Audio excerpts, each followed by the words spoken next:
Hey, friends and revolutionaries!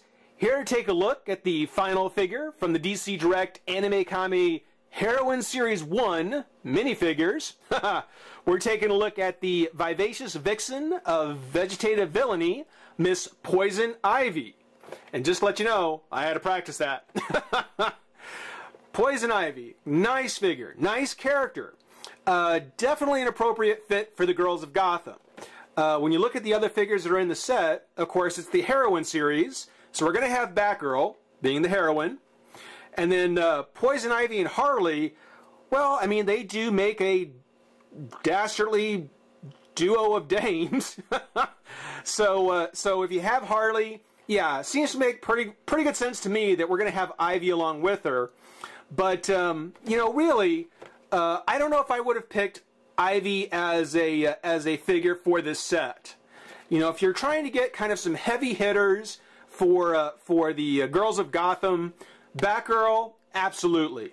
Harley, definitely. Great figure. Best of the set so far. Ivy, I probably would have skipped in favor of Catwoman. Because in the large-scale statues, they've got two versions of Catwoman, and I think either one of them would have been a great addition to the Series 1. You know, not to say that Ivy is bad. I mean, Ivy's a great character, and again, she fits hand in hand with Harley, but I really think Catwoman probably would have been a better figure to have in Series 1. Just personally. Maybe at some point we'll get her. We'll do the Girls of Gotham 2. Who knows? But for now, we do have Ivy, and we'll take a look. Now, looking at the side of the pack, just like with the others, we get a head-to-toe shot of the figure, of the statue. And I must say, she's looking really good. On the other side, we get a front view of her, and then kind of a profile picture on the side. Really nice. On the back, as you saw already, we talked about it, Batgirl, Harley, and Ivy are the three figures that make up the Series 1. We can finally read the full write-up. The girls of Gotham City, whether hero or villain, girls just want to have fun. Batgirl cuddles a swishable baby bat toy as Harley Quinn wields a deadly pop gun and Poison Ivy charms a serpentine vine. So all of them living up very much to their character, except maybe Batgirl. I don't know where the squishable baby bat toy part comes in, but the serpentine vine and the pop gun, oh yeah, that makes perfect sense. As we had mentioned last time, Donna Troy, Wonder Woman, and Cheetah are in Series 2, and at some point we'll get to them. But for now, let's go ahead and pop Ivy out of the pack and have some fun. Be right back. Alright, we've got Ivy out of her pack, and yeah. She is definitely going to be the low end of the scale. It's something where she's nice, she is nice, but I really don't think they probably took as great a risk on her as I think they probably could have. It's one of the things where it really makes me wish that we had definitely have gotten one of the Catwomans. I really think that would have made for a much better figure. Being that we did get her, I mean, for what she is, it's not bad. I mean, I think what they did do is they did finally go ahead and push her into that wood nymph kind of elfish looking character that she was pretty much already on the path to going anyway. You know, they finally just gone ahead and pushed her over the edge. The face, of course, as with any of the figures you'll get in this set, she's got the nice large anime eyes and kind of the cute little face. They've given her the very pointy, elfy ears, as I mentioned. She's got the big hair here with kind of vines running over the front. Now, it would have been great if they had taken that and run it through the entire length of the hair in the back. But they only did it in the front. So, you know, it's nice to see here, but it's a little less involved back here. It would be much nicer to have some more of these vines running out through her entire hair. They did go ahead and take her, finally, out of that one-piece leafy bathing suit that she's always seemed to wear. And, you know, eventually this two-piece kind of leafy lingerie, at some point, she was going to end up in this costume. I'm almost positive. So, again, being that they just kind of finally pushed her into it, yeah, it's one of the things where it was going that way anyway. I kind of like how they have the vines running across her thighs there. That's actually kind of cool. And then kind of her bell-bottom leafy vine-tied lower legs.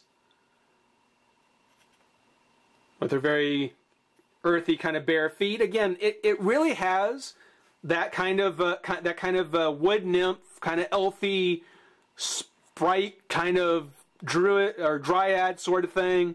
You know, fill in the blank for your own fantasy wood character here, you know, or wood race here. The paint job on it isn't as nice as I would liked.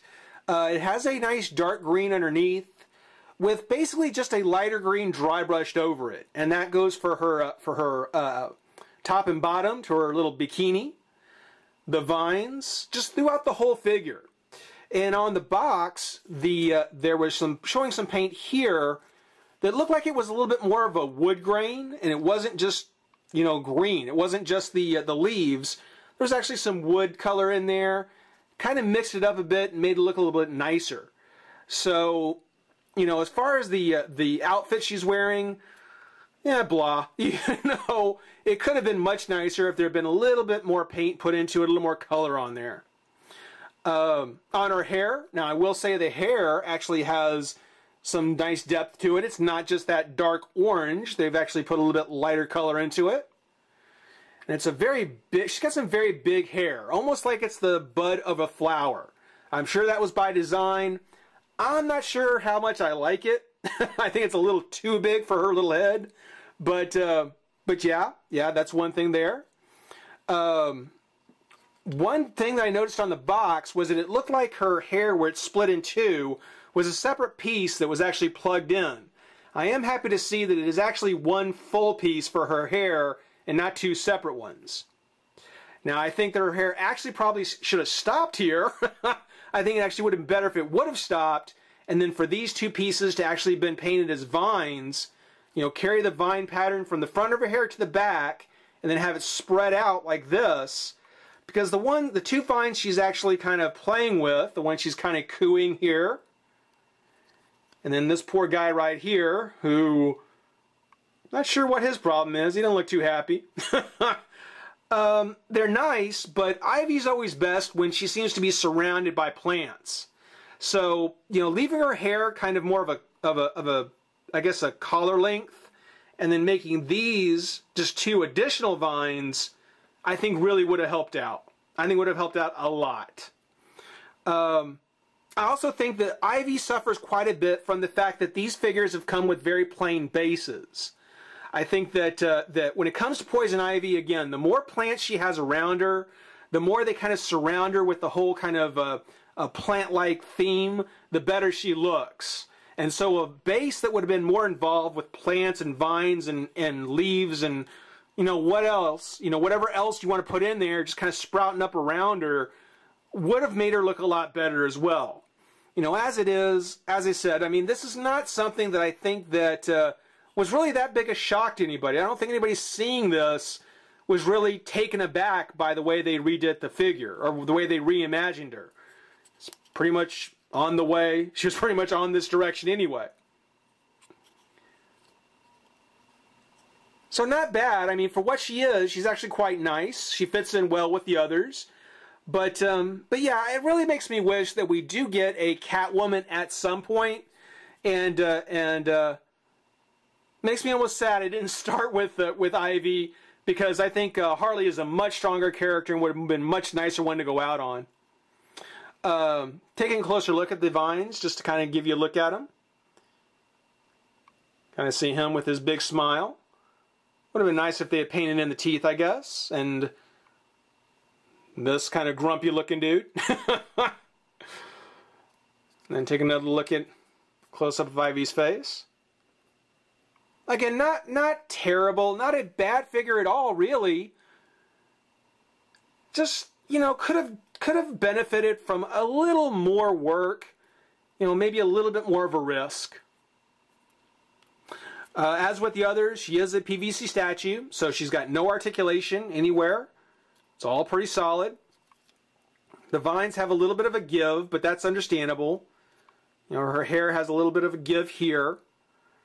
I'm not sure how well she'd take a fall, being that there's these thinner pieces of plastic kind of sticking out around. But so far, you know, they found a space on the shelf that work. Oops. And have actually become pretty popular. So I hope you guys have enjoyed watching. This wraps up the Ane-Comi Series 1 minifigures. Got more of them to come. But for now, hope you enjoy watching. Rate, comment, subscribe, join the revolution. We'll see you soon. Bye-bye.